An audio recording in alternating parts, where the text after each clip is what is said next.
చాలా మంది most of the వాడేది ఈ హెడ్ అండ్ షోల్డర్. ఇప్పుడు దీనికి మనం pH వాల్యూ తెలుసుకుందాం రండి.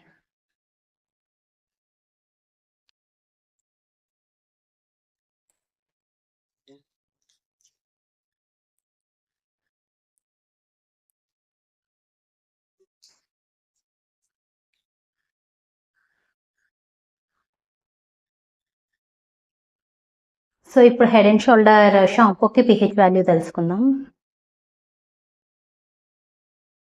ఇలా డిప్ చేసిన తర్వాత ఒక 2 సెకండ్స్ కనుక మనం వెయిట్ చేసినట్టయితే అప్రాక్సిమేట్గా మనకి pH వాల్యూ అనేది యాక్యురేట్గా మనకి pH వాల్యూ అనేది తెలిసిపోతుంది.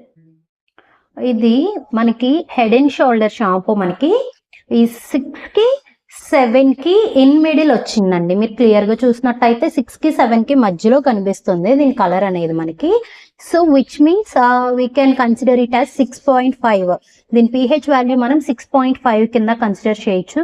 అకార్డింగ్ టు మీ ఇది కొంచెం ఆలోచించి యూస్ చేసుకోవాలి.